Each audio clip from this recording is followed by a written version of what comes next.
আসসালামু আলাইকুম। আপনি কি মনে করছেন আপনার রক্তে চর্বি বা কোলেস্টেরলের পরিমাণ বেশি? তাহলে এখনই একটি ব্লাড টেস্ট লিপিড প্রোফাইল পরীক্ষা করিয়ে নিন এবং দেখে নিন আপনার রক্তে total cholesterol, LDL, HDL, triglyceride কত আছে।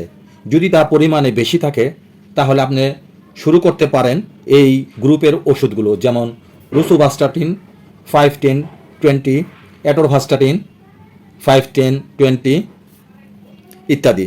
বিভিন্ন ব্র্যান্ড ভিন্ন ভিন্ন নাম করেছেন, যেমন রোলিপ 5-10-20 mg, রসুবা 5-10-20 mg, Atova 5-10-20 mg, টাভেন 5-10-20 mg ইত্যাদি। যে কোনো কোম্পানি খেয়ে নিতে পারেন, যা আপনাকে রক্তের অতিরিক্ত চর্বি বা কোলেস্টেরল কমিয়ে রক্ত চলাচলকে স্বাভাবিক করে ও হার্টকে সুস্থ রাখে এবং এটি শরীরের মেদও কমাতে সাহায্য করে। সো ভিডিওটি দেখে উপকৃত হলে ফলো, শেয়ার, সাবস্ক্রাইব করতে ভুলবেন না please. Thank you so much.